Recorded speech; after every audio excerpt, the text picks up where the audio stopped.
All right, I'm here with Phyllis Danby. Phyllis is been going to the church for quite some time, and I'm sure many of you know Phyllis. She's a wonderful person. Thank you. She's one of my favorite people in the church. Oh, but, thank you. Whoa. But I have to say, Phyllis, that Louis was also one of my favorites, Yeah. and Helen also one of my Well, favorites. They're all So favorites. I just have a lot of favorite people at church. I'm, very blessed to have the family we have. So, yeah. So you've been coming to church for quite some time, Phyllis. When did you start coming to church? 2009, 2010, I should say. It was shortly about less than a year after Ray died. Yeah, I started coming. Yeah. And Ray was your husband. Yep, Ray was my husband. I think that's when I first met you. It was. You were at his funeral. And that was shortly after I got here. Yeah, it was. Yeah. It was. Sure. I remember that, and that was the summertime. Sure, it was June. And then Ray passed away, and then we went through that whole process. Yeah. And then we went through that whole process again shortly thereafter with my sister Edith. a month later. Yeah, for Edith. Your sister Edith a month later. So. Yeah. What does the church mean to you? I mean, how has the church been for you, Gilmanton Community Church, and what has it been for you through these years? The church is opened up a door for me to, my life changed, at that time, big time. And that going to the church and meeting new people and just wonderful people that have just kept me lifted up. In those down days, and everybody was just so welcoming. I can remember going to church, when shortly after all this has happened, and just sitting in church and the tears would pour, and everybody just let me be and have my moments. But they always lifted me up, and I found a place to have laughter and just all those things that are important at that time for me. Yeah. And it continued on. It continues on now. And still, before the COVID, but still you still find that deep connection with people at church? Yeah, big time. Yeah. Yep, I have made friends and get to know so many people in the church. Mm-hmm. And then I have the group that I have play cards with, which, is just another wonderful time. Wait, you're which card group are you in? I don't know. I'm in the card group with well, a lot of times we have it at Jenny's house, but it's at Cynthia's house, and Chris. Oh, comes you're in Helen, that card group. And I'm in that card group. That is a notorious card group. Yeah, we just have a great time. Oh, boy, I've heard stories and legends about that group. I'm sure you have. And Donald comes. In fact, John, Cynthia's husband, comes once in a while, but Donald holds us all down most of the time. He's the only man that comes and makes sure we mind. Oh no, and I'm sorry now, Arthur. It comes, Artie. Yeah, Artie. Artie comes. Yeah, Artie comes.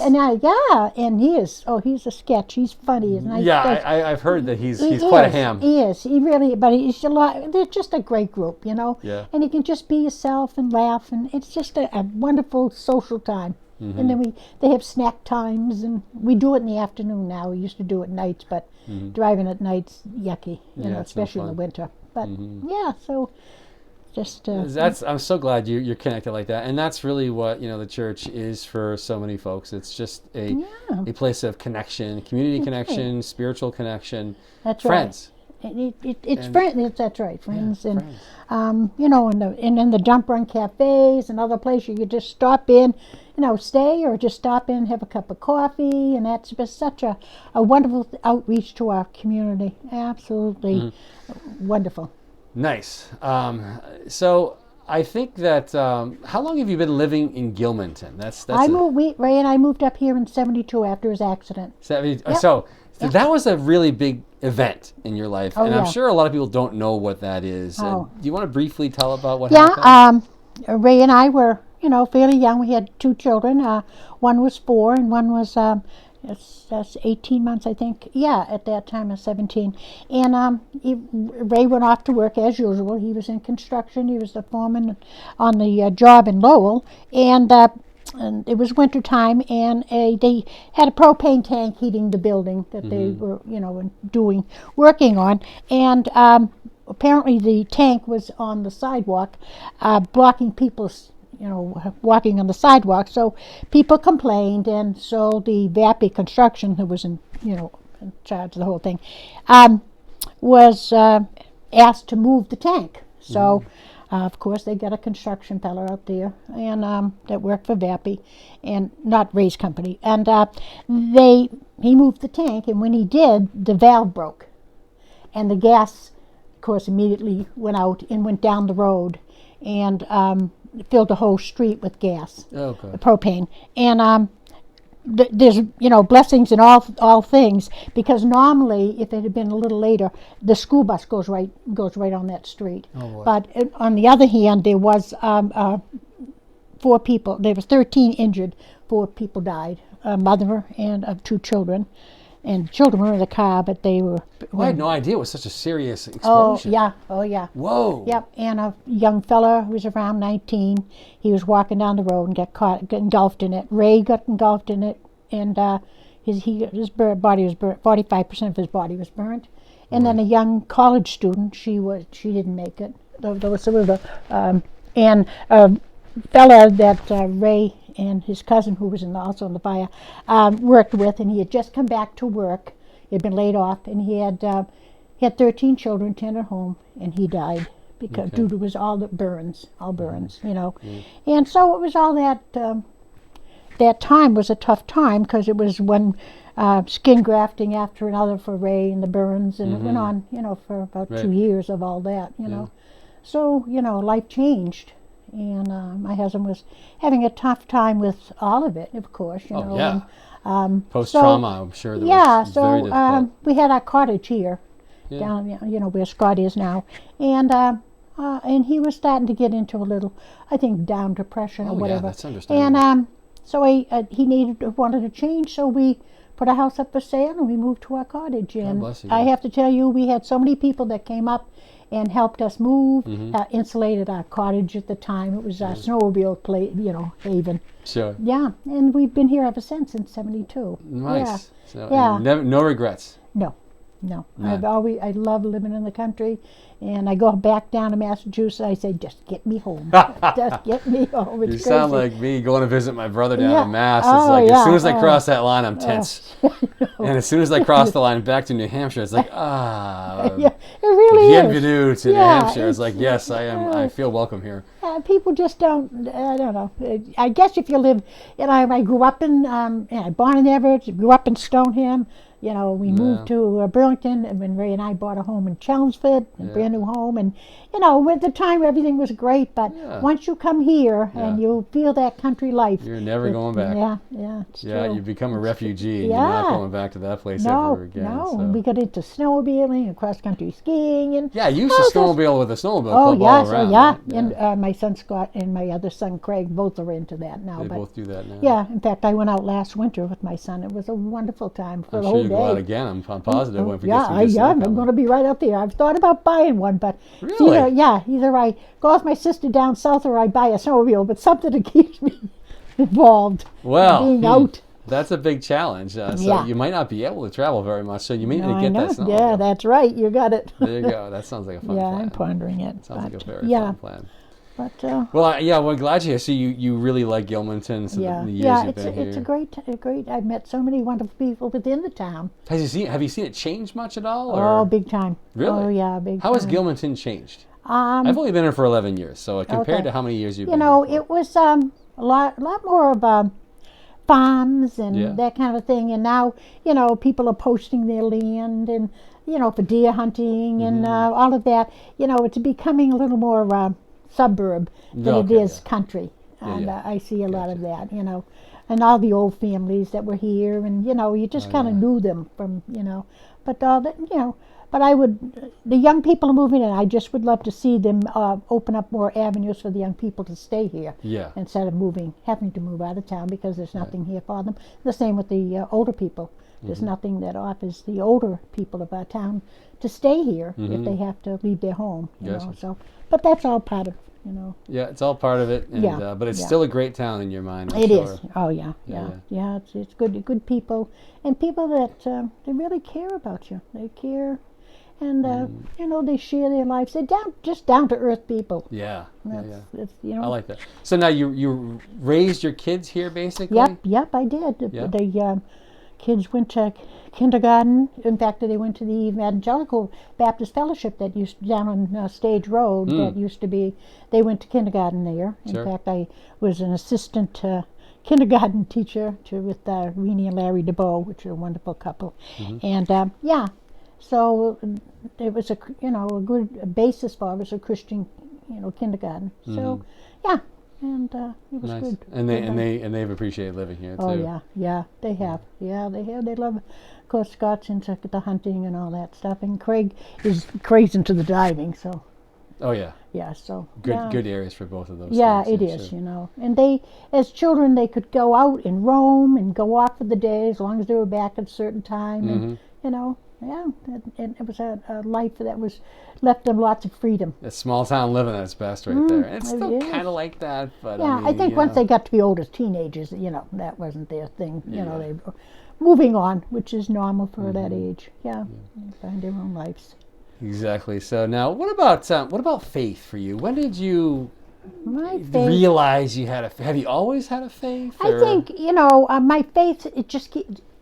I think I always did. I grew up in that kind of a mother and father that they lived their faith. Yeah. They would.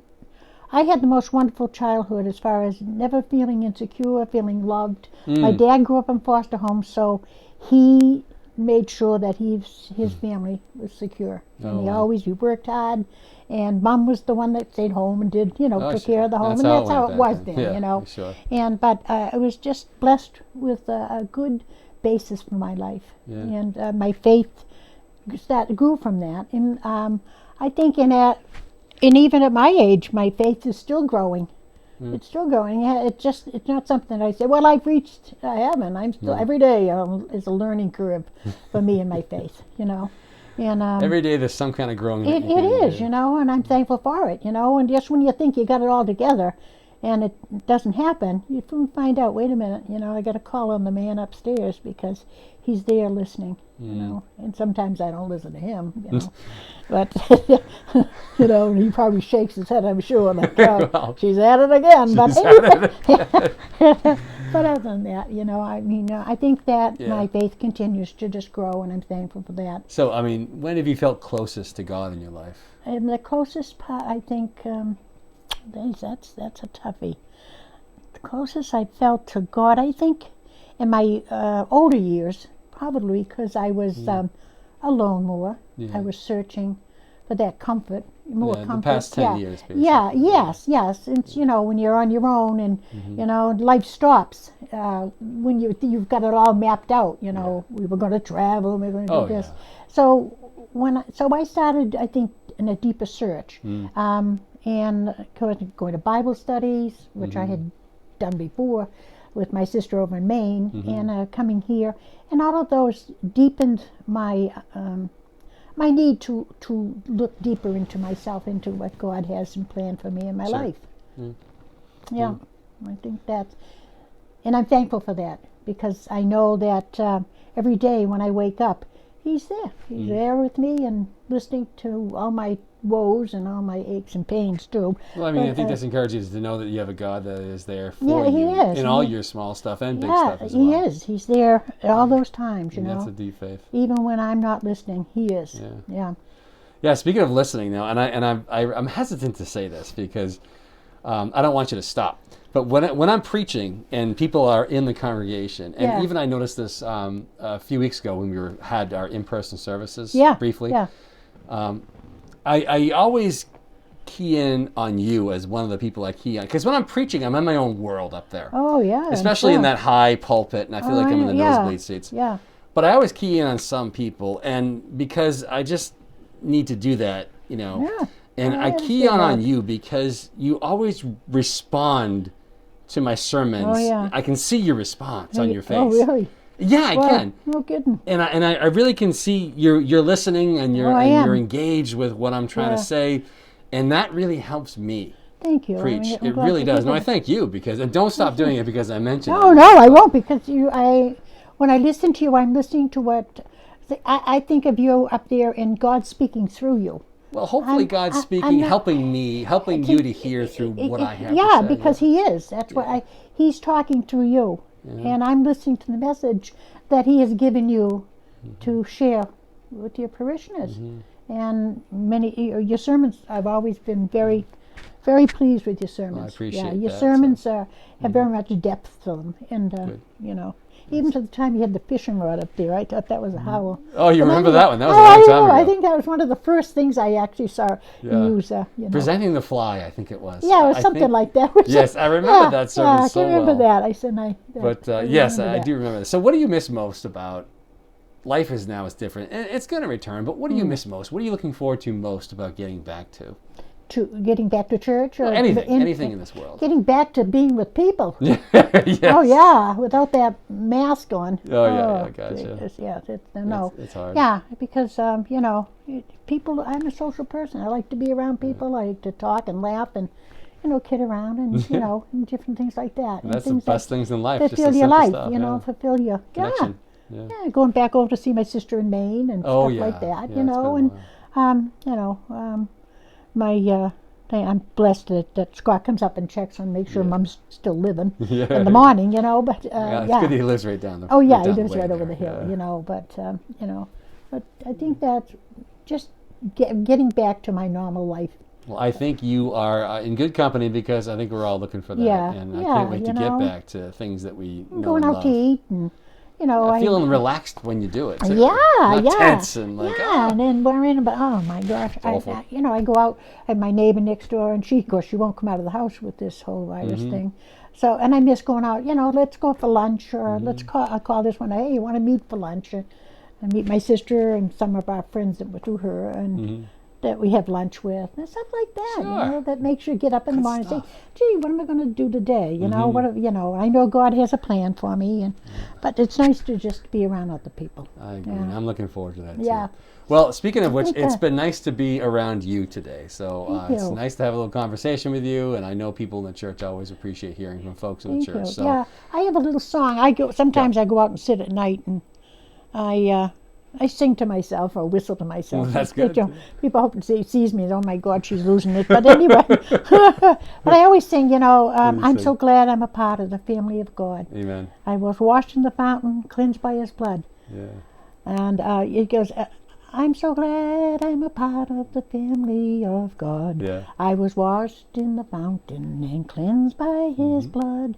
Joint is with Jesus as we travel this sod.